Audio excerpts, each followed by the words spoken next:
आपका Swami Vivekananda coaching classes के अंदर हार्दिक स्वागत है। और हमारा इतिहास का जो टॉपिक चल रहा था दोस्तों, प्रतिहार वंश चल रहा था। उसके अंदर मंडोर शाखा कंप्लीट हो चुकी थी। उसके बाद में अपने भीनमाल जालोर की शाखा चल रही थी। तो दोस्तों उसके अंदर हमने नागभट्ट प्रथम के बारे में पढ़ लिया था 730 ईस्वी से 760 ईस्वी के बाद। और उसके बाद में अपने ककोक्ष के बारे में पढ़ लिया, देवराज के बारे में। और उसके बाद में दोस्तों वत्स राज जो प्रतिहार शासक हुआ था उसके बारे में अपने अच्छी तरह से पढ़ लिया है। आज दोस्तों उसी वत्स राज के पुत्र की बात करेंगे। तो चलते हैं दोस्तों नेक्स्ट शासक की ओर। तो आज का अपना जो शासक है दोस्तों वो है नागभट्ट द्वितीय। नागभट्ट दोस्तों द्वितीय या जो सेकंड है इसकी बात करेंगे दोस्तों। तो नागभट्ट जो द्वितीय है दोस्तों, इसका जो शासन काल है ये 795 ईस्वी से कब तक है? तो दोस्तों ये 833 ईस्वी तक है। कब तक है? तो दोस्तों ये 795 ईस्वी से 833 ईस्वी तक का जो शासन है वो नागभट्ट द्वितीय का रहेगा।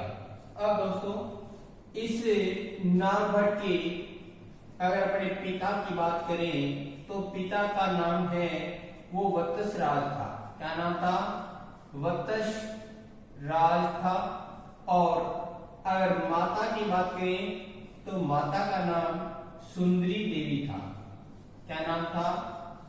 सुंदरी देवी था। ये दोस्तों इसके माता पिता थे नागभट्ट द्वितीय के। अब दोस्तों अपने बात करेंगे कि जो नागभट्ट द्वितीय है दोस्तों, इसने क्या किया कि 806 ईस्वी और 808 ईस्वी के मध्य किसके साथ में युद्ध कर लिया? तो इसने दोस्तों जो राष्ट्रकूट शासक है, कौन सा? राष्ट्रकूट शासक जिनका नाम आता है गोविंद तृतीय। दोस्तों ये आपको ध्यान में रखना है कि जो नागभट्ट द्वितीय है उसके द्वारा 806 या 808 ईस्वी के मध्य राष्ट्रकूट का जो शासक था जिसका नाम आता है गोविंद तृतीय, इसके साथ में दोस्तों इसने युद्ध कर लिया। नागभट्ट द्वितीय ने इस युद्ध के अंदर जो गोविंद तृतीय है उसकी दोस्तों विजय हुई। उसकी क्या हुई? विजय हुई। और नागभट्ट द्वितीय है दोस्तों वो इस युद्ध के अंदर हार गया था। अब क्या है दोस्तों कि इस जो नागभट्ट द्वितीय है इसने अपना हौसला नहीं खोया था, अपना साहस नहीं खोया था, क्योंकि ये गोविंद तृतीय से युद्ध हारा था लेकिन इसके अंदर शहर जो साहस था वो अभी तक जिंदा था। इसलिए क्या हुआ, इसने इंतजार किया कि गोविंद तृतीय जैसे जैसे बुढ़ापे की ओर बढ़ने लगा तो गोविंद तृतीय के दोस्तों घरेलू समस्या फंस गया। घरेलू जो समस्या है उसमें फंस गया। कौन है? गोविंद जो तृतीय है दोस्तों वो अपनी घरेलू समस्याओं में फंस गया और इसका नागभट्ट द्वितीय ने फायदा उठा लिया। कैसे उठाया कि नागभट्ट जो द्वितीय है उसने 816 ईस्वी के अंदर दोस्तों कन्नौज पर आक्रमण कर दिया। इस पर जो कन्नौज है उस पर दोस्तों नागभट्ट ने क्या कर दिया? आक्रमण कर दिया। नागभट्ट ने आक्रमण कर दिया और जो कन्नौज है इसका दोस्तों शासक हुआ करता था इस समय चक्रायुध। क्या नाम था? चक्रायुध है वो शासक हुआ करता था। अब देखिए बात दोबारा समझिए कि जो नागभट्ट द्वितीय है दोस्तों इसने राष्ट्रकूट शासक, ध्यान रखना कहाँ का शासक है? राष्ट्रकूट शासक गोविंद तृतीय के साथ में युद्ध किया था और इस युद्ध के अंदर गोविंद तृतीय की विजय हुई और नागभट्ट जो द्वितीय है उसकी हार हो गई थी।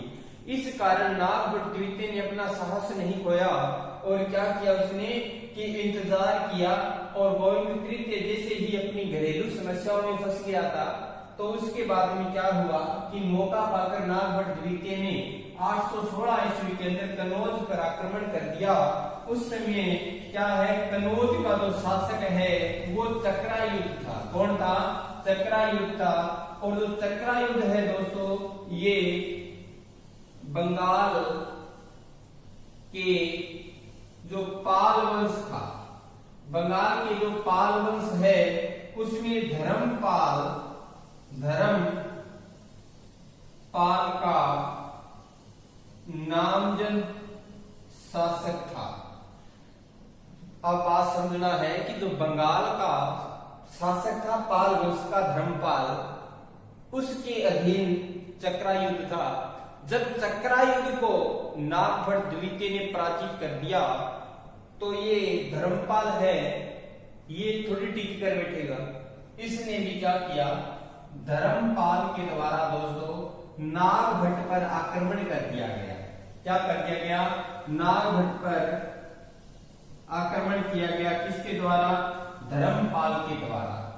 अब जो नागभट्ट द्वितीय है, इस नागभट्ट द्वितीय के जो नागभट्ट द्वितीय है दोस्तों, इसका साथ किसने दिया था? मैं इसको साफ करके लिख देता हूं दोस्तों ताकि आपको समझ में आ जाए अच्छी तरह से कि कौन किसका साथ में रहा है युद्ध के अंदर। तो दोस्तों नागभट्ट का जो साथ देने वाले हैं तो एक तो दोस्तों मंडोर का शासक अपने पढ़ा है जिसमें नाम आया था कक का। इस कक ने नागभट्ट द्वितीय का साथ दिया था। और एक है दोस्तों चौहान शासक, अजमेर के चौहान शासकों में जिनका नाम आता है गुवक प्रथम। इन दोनों के द्वारा दोस्तों किसका साथ दिया गया था? नागभट्ट द्वितीय का साथ दिया गया था। इस युद्ध के अंदर अर्थात नागभट्ट द्वितीय और जो धर्मपाल के युद्ध हुआ था और कहां हुआ था? तो दोस्तों मुंगेर नामक स्थान पर। कहां हुआ था? मुंगेर नामक स्थान पर युद्ध हुआ था। इस युद्ध के अंदर दोस्तों धर्मपाल है जो पराजित हुआ। धर्मपाल क्या हुआ? पराजित हुआ। अर्थात धर्मपाल की दोस्तों क्या हो गई थी? यहाँ पर हार हो गई थी। एक तरफ तो जो गोविंद तृतीय है उससे नागभट्ट द्वितीय हारने के 8 माह 8 वर्ष बाद अर्थात 816 ईस्वी में चक्रायुध पर आक्रमण किया मंडोर इस कनौज पर और चक्रायुध को पराजित कर दिया। चक्रायुध को पराजित करने के बाद में बंगाल का जो धर्मपाल है उसने नागभट्ट द्वितीय पर आक्रमण करने की कोशिश की, लेकिन दोनों के बीच में एक युद्ध हुआ और उस युद्ध के अंदर जो धर्मपाल है पाल वंश का वो हार गया था। और जो नागभट्ट जो द्वितीय है दोस्तों उसका साथ देने में कौन कौन थे? तो एक तो मंडोर के कक और चौहान वंश के गुवक प्रथम। यहां तक आपको बात समझ में आई होगी। अब दोस्तों क्या है, इस युद्ध को जीतने के बाद में जो नागभट्ट है इसने दोस्तों उपाधियां धारण की, क्योंकि इसने मंडोर है जो कनौज है दोस्तों उसको जीत लिया था। जो इस युद्ध के बाद में कनौज को जीतने वाला, कनौज को जीत लिया था किसने? नागभट्ट ने दोस्तों कनौज को जीत लिया। तो नागभट्ट द्वितीय के समय दोस्तों ध्यान रखना, कनौज के अंदर नागभट्ट द्वितीय के समय कनौज में प्रतिहार शाखा शुरू हुई। प्रतिहार शाखा शुरू हुई। ये ध्यान रखना है आपने कि कनौज को जीतने वाला नागभट्ट द्वितीय है। इसी के समय कनौज में प्रतिहारों की शाखा शुरू हो चुकी थी। अब दोस्तों जो कनौज को जीत लिया तो अब नागभट्ट द्वितीय है दोस्तों इस विजय के उपलक्ष्य में सवे को उपाधि देते हैं। और कौन कौन सी? परम भागवत महाराजा धीराज, परम भागवत महाराजा धीराज परमेश्वर की उपाधि धारण करता है। कौन उपाधि धारण करता है? तो दोस्तों नागभट्ट जो ये उपाधियां धारण करता है। कनौज को जीतने के बाद में परम भागवत महाराजा धीराज और परमेश्वर की दोस्तों उपाधि धारण करता है। और क्या होता है दोस्तों, अब आपको इस बात को ध्यान में रखना है, स्टार लगा के, कि जो ग्वालियर प्रशस्ति है, ग्वालियर की जो प्रशस्ति है दोस्तों, इस ग्वालियर प्रशस्ति में जो नागभट्ट है, कौन दोस्तों, जो नागभट्ट द्वितीय है, तो नागभट्ट द्वितीय है दोस्तों, इस नागभट्ट द्वितीय को किसके कारण? दानशीलता व कन्यादान के कारण, दानशीलता व कन्यादान के कारण दोस्तों कर्ण कहा गया है। कर्ण कहा गया है, इसका भी आपने ध्यान रखना है। कहां पर है? ग्वालियर की जो प्रशस्ति है उसमें नागभट्ट द्वितीय को दानशीलता व कन्यादान के कारण दोस्तों कर्ण कहा गया है, इसका आपने ध्यान रखना है। अब कन्यादान और दानशीलता का आपने समझें तो दोस्तों भीनमाल जो है, कौन सी जगह? भीनमाल।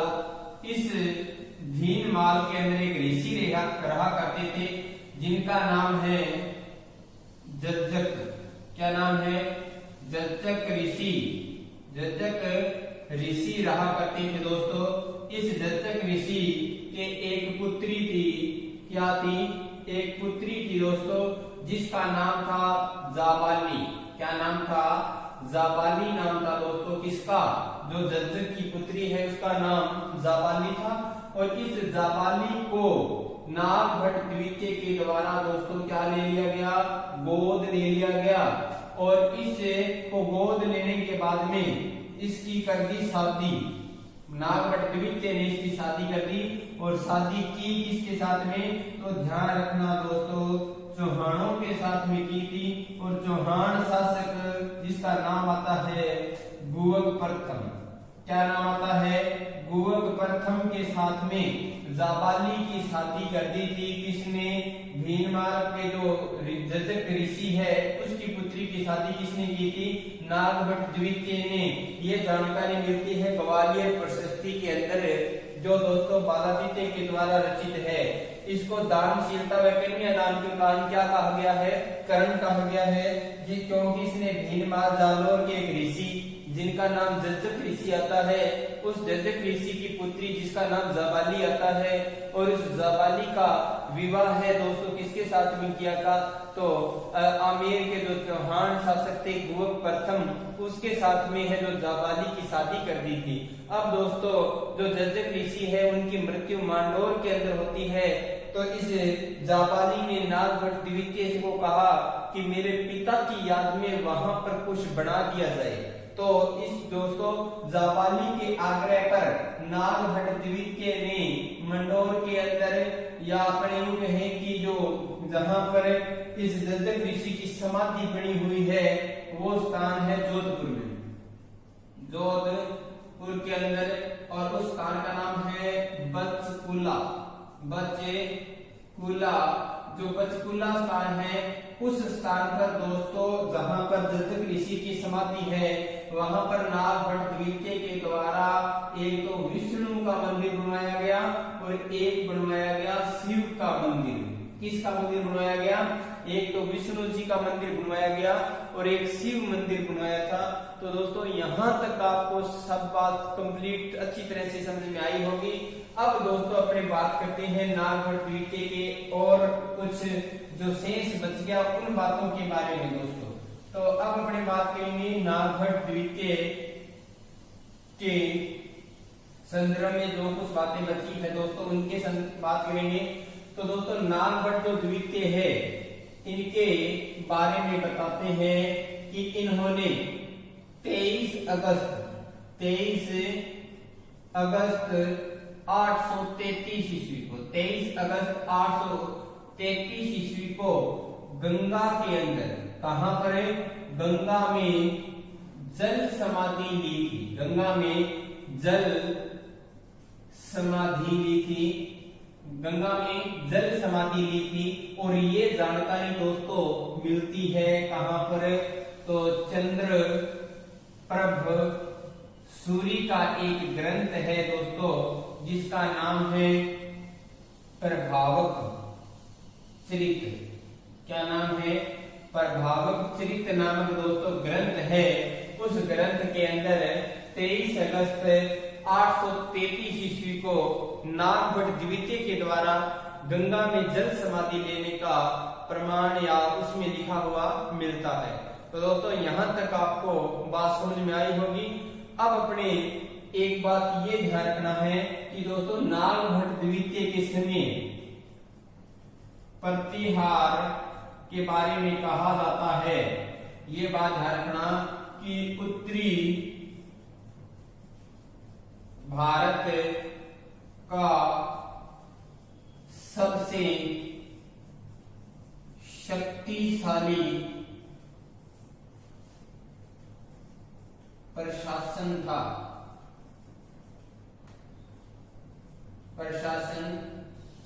ये दोस्तों कहा जाता है। ये ध्यान रखना है कि प्रतिहारों के बारे में कहा जाता है नागभट्ट द्वितीय के समय, नागभट्ट द्वितीय के समय दोस्तों उत्तरी भारत का सबसे शक्तिशाली प्रशासन था। किसके समय, नागभट्ट द्वितीय के समय। दोस्तों नागभट्ट द्वितीय की मृत्यु हो जाती है और नागभट्ट द्वितीय की 833 के अंदर मृत्यु के बाद में जो शासक बनते हैं उनके बारे में आगे बात करते हैं दोस्तों। तो आप साथ साथ में नोट करिएगा। अब दोस्तों 833 के अंदर मृत्यु हुई तो नागभट्ट का पुत्र है जिसका नाम है दोस्तों रामभद्र। क्या नाम है, रामभद्र नाम का इसका एक पुत्र है प्रतिहार, रामभद्र प्रतिहार। ये दोस्तों 833 से 836 ईस्वी तक ये भीनमाल जालौर कनौज का शासक रहता है। अब क्या हुआ दोस्तों, रामभद्र की जो माता का नाम अगर बात करें तो दोस्तों ये इष्टा देवी का पुत्र था। पिता का नाम नागभट्ट द्वितीय, ये तो है दोस्तों इसके पिता। और माता की बात करें तो दोस्तों इष्टा देवी इसकी क्या थी, माता थी।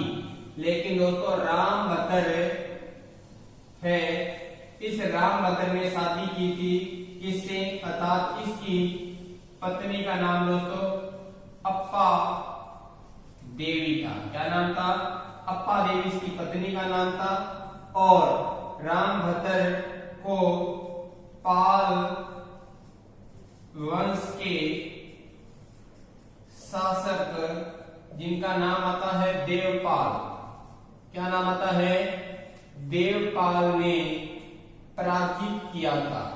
किसने पराजित किया था, देवपाल के द्वारा पराजित किया गया। रामभद्र प्रतिहार 833 में नागभट्ट द्वितीय की मृत्यु के बाद में शासक बना और इसकी माता का नाम इष्टा देवी है और इसकी रानी का नाम है अप्पा देवी। और इसको पाल वंश की शासक देवपाल ने पराजित किया था। और इसी अप्पा देवी के जो पुत्र हुआ उसको राजा भोज कहा जाता था, राजा भोज कहा जाता था, जिसको अपने प्रतिहारों की शाखा में पढ़ेंगे दोस्तों मिहिर भोज प्रथम, जिसको हम पढ़ेंगे मिहिर भोज प्रथम के नाम से।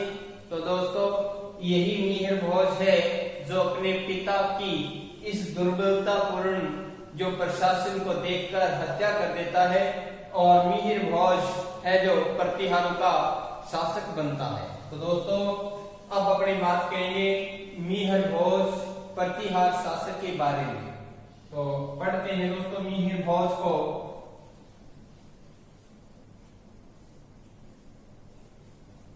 तो आप दोस्तों इस वीडियो को अगर आपको पसंद आ रही है तो इसको लाइक कमेंट में शेयर जरूर करें ताकि बच्चों को इसका ज्यादा से ज्यादा फायदा मिले। अब दोस्तों बात करते हैं मिहिर भोज प्रथम। मिहिर भोज प्रथम दोस्तों वो 837 से 885 ईस्वी तक है जो शासन करता है। अब दोस्तों एक एक शब्द को अपने अच्छी तरह क्रमवाइज देखना है। तो दोस्तों जो मिहिर भोज है इस शब्द का अगर आपसे शाब्दिक अर्थ पूछे तो इसका शाब्दिक अर्थ होता है सूर्य का प्रतीक। क्या होता है? सूर्य का प्रतीक। ये दोस्तों ध्यान रखना है आपने। क्या जो मिहिर भोज शब्द है इसका मतलब होता है सूर्य का प्रतीक। और अपने पिता की हत्या के कारण मिहिर भोज को प्रतिहारों में किस नाम से जाना जाता है? तो दोस्तों पितृहंता के नाम से जाना जाता है। पितृहंता कहा जाता है। ये भी आपने नोट करना है। ये प्रतिहारों का पहला और अंतिम शासक होगा जिसने अपने पिता की हत्या करके शासन को अपने हथियाया था। अब दोस्तों इसने पिता की हत्या की है लेकिन प्रतिहारों इसके शासन काल के अंदर दोस्तों जो प्रतिहार है प्रतिहारों की दोस्तों जो शक्ति है वो इसके शासन काल में शक्ति है दोस्तों वो चरम सीमा या स्वर्ण काल पर भी थी। ये दोनों बातें आपने ध्यान रखना है। या तो प्रतिहारों की शक्ति चरमोत्कृष्ट लिख लेना या अपने यूं कह सकते हैं कि जो प्रतिहार है वो प्रतिहारों का दोस्तों कौन सा शासक था जिसको प्रतिहारों का स्वर्ण काल माना जाता है? तो ये मिहिर भोज का शासन काल है। इसी को प्रतिहारों की शक्ति चरमोत्कर्ष पर पहुंची और इसी को ही स्वर्ण काल कहा जाता है। तो दोनों बात आपने ध्यान में रखना है। अब क्या है दोस्तों जो मिहिर भोज प्रथम है इसकी जानकारी हमें कहां से मिलती है? या यूं कहें कि इसकी जानकारी के दोस्तों जो स्रोत है वो कौन से स्रोत है? तो दोस्तों एक नंबर पे तो आपको याद रखना है कलहण की राजतरंगिणी। कलहण की राजतरंगिणी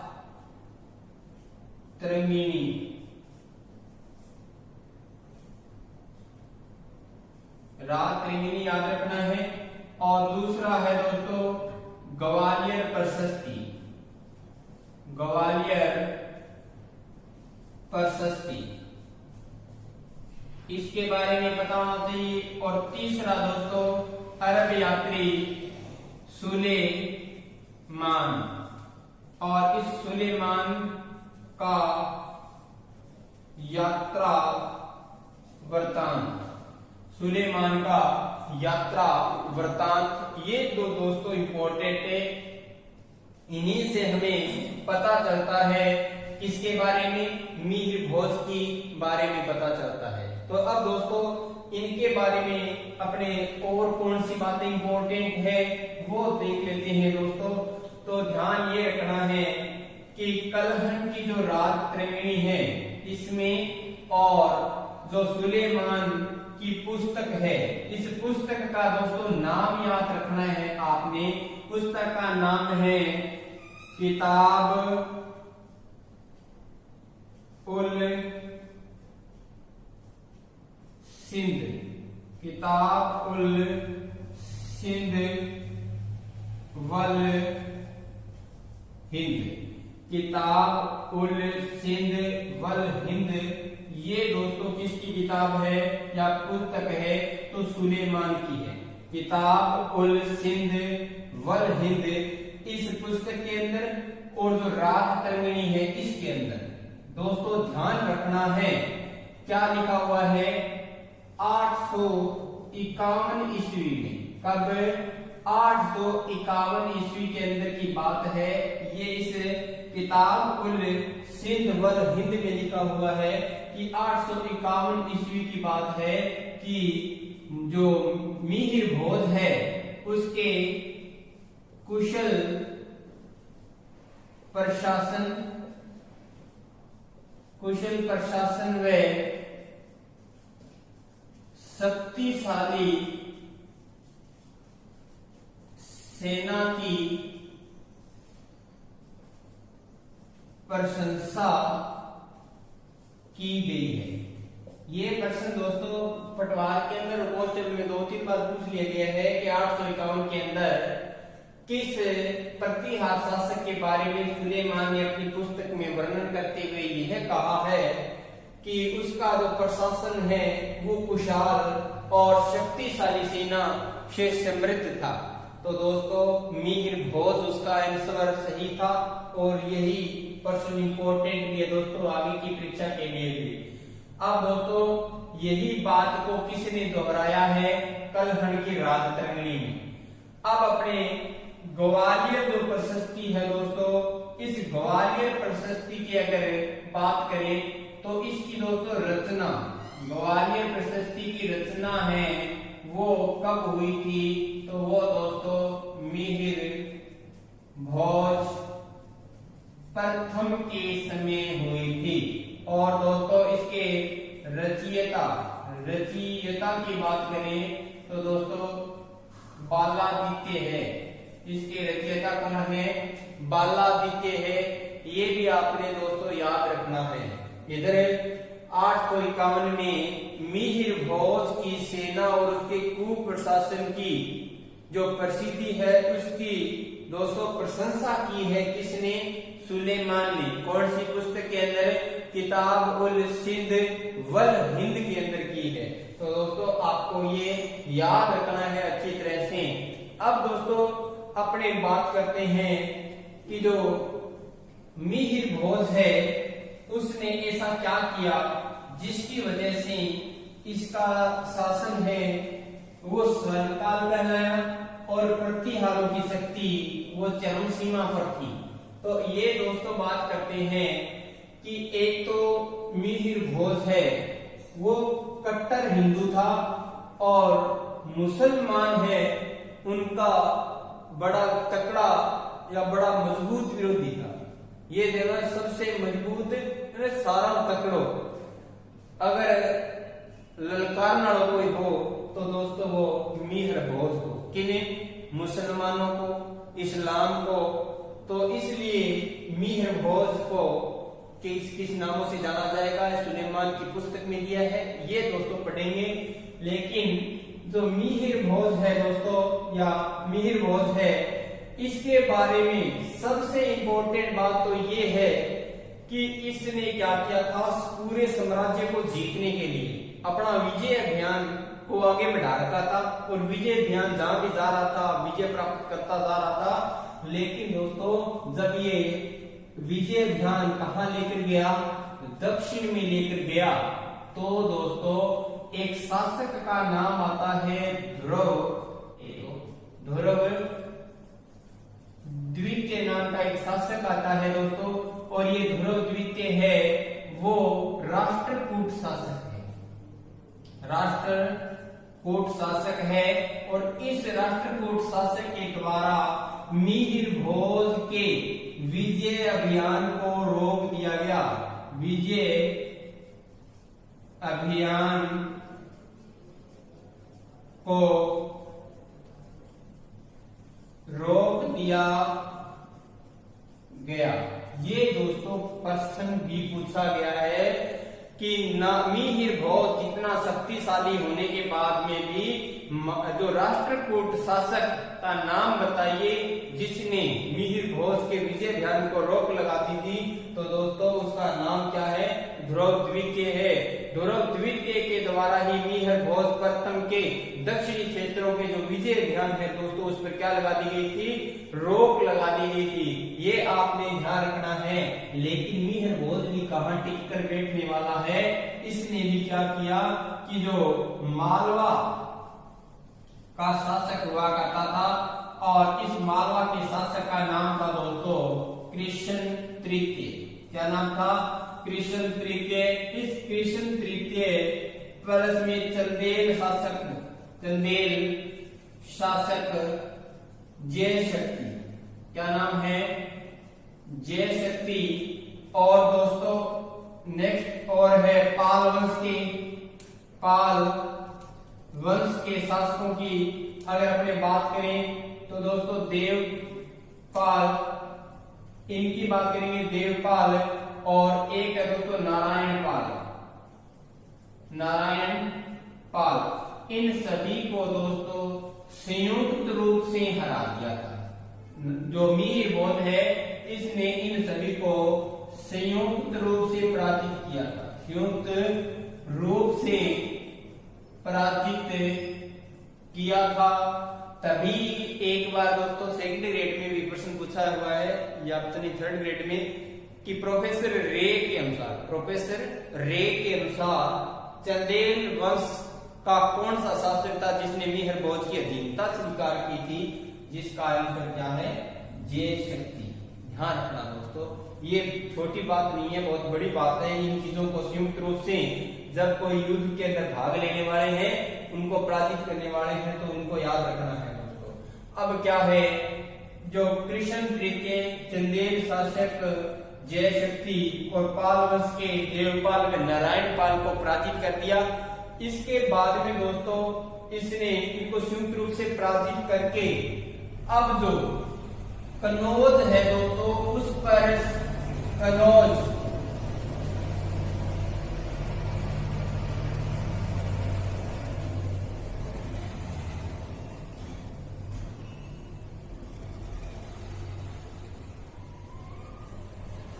अब जो दोस्तों कनौज है इस पर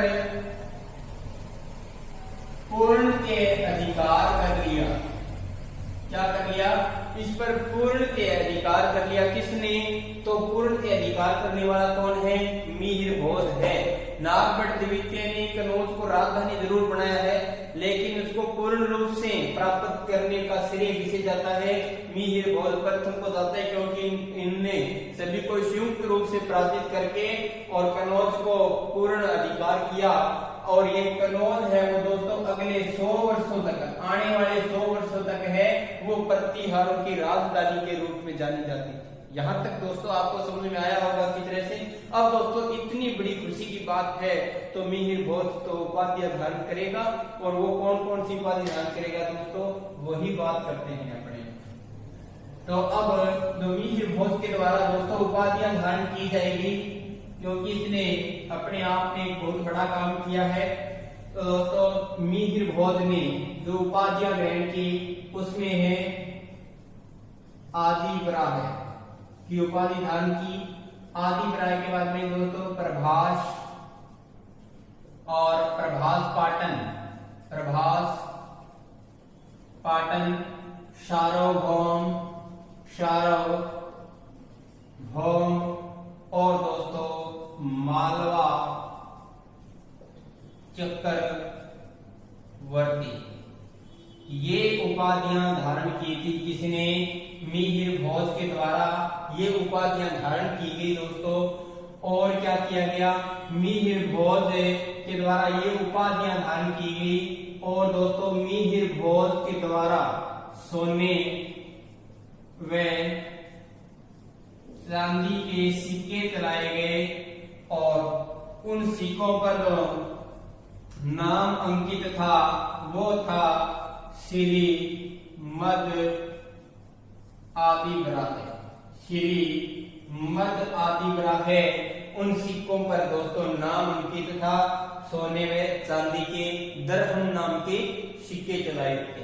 अब दोस्तों जो सुलेमान है, सुलेमान उन्होंने अपनी पुस्तक में लिखा है कि मिहिर भोज अपने दरबारी कवियों को, जो दरबारी कवि है या विद्वान है, उनको अगर कोई श्लोक अच्छा लगे तो एक श्लोक पर 1,00,000 मुद्राएं देता था। 1,00,000 मुद्राओं का दान करता था। 1,00,000 मुद्रा है वो उनको दान करता था या उनको देता था। ये दोस्तों आपको अच्छी तरह से नोट कर लेना है कि कनौज पर पूर्णतः अधिकार करने वाला शासक मिहिर भोज था और उसने आदिग्रह है प्रभास पाटन सार्वभौम मालवा चक्रवर्ती की उपाधि धारण की। आदिग्रह है की उपाधि की जानकारी दोस्तों ग्वालियर प्रशस्ति में पता चलता है। प्रभास और प्रभास पाटन है वो दौलतपुर के अभिलेख में पता चलता है। और सोने व चांदी पर दोस्तों श्रीमद आदिग्रह है अंकित है। और ये दोस्तों जो सोने और चांदी के सिक्के हैं वो दरम नाम से जाने जाते थे। और सुलेमान के अनुसार ये अपने दरबारी कवियों को एक श्लोक पर 1,00,000 मुद्राओं का दान किया करता था। तो दोस्तों यहां तक आपको अच्छी तरह से समझ में आया होगा। अब दोस्तों सुलेमान है वो और क्या क्या कहते हैं किसके बारे में, मिहिर भोज के बारे में। तो वो दोस्तों पढ़ते हैं अपने इसी वीडियो के अंदर और ताकि आपको संपूर्ण जानकारी मिले दोस्तों। तो दोस्तों इस मिहिर भोज के बारे में सुलेमान ने कहा है कि यह इस्लाम का शत्रु है, इस्लाम का शत्रु है। और इसने कहा है अरबों का ए मित्र है। अरबों का क्या है, ए मित्र है, ए मित्र।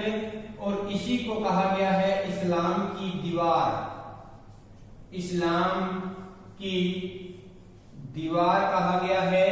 और दोस्तों भारत को यानी उस समय जो हिंदुस्तान था इस भारत या हिंदुस्तान को क्या कहा गया है, काफिरों का देश।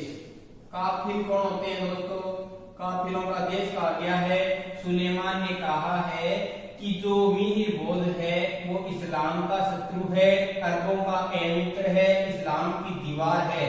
क्यों कहा गया है, क्योंकि जो मिहिर भोज है दोस्तों इसने जबरदस्ती मुसलमानों को हिंदू बनवा दिया था, इसलिए कहा जाता है। अब दोस्तों भारत और या हिंदुस्तान है इसको काफिरों का देश कहा जाता है, इस सुलेमान ने कहा है पुस्तक में। तो काफिरों का मतलब होता है गैर मुसलमान, जो हिंदू लोग हैं उनको काफिर कहते हैं। मैं उम्मीद करता हूं कि आपको ये अच्छी तरह से समझ में आया होगा, जिसमें आज अपने नागभट्ट द्वितीय के बारे में, रामभद्र के बारे में और उसके बाद में जो मिहिर भोज वेरी इंपॉर्टेंट पर्सन है अपने प्रतिहारों के अंदर। तो दोस्तों आगे के जो महेंद्रपाल प्रथम, महिपाल प्रथम और जो राज्यपाल और यशपाल के बारे में दोस्तों एक छोटी सी वीडियो 15-20 मिनट की ओर बढ़ेंगी, वो दोस्तों अपने बना देंगे। तब तक के लिए धन्यवाद दोस्तों। इस वीडियो को आप लाइक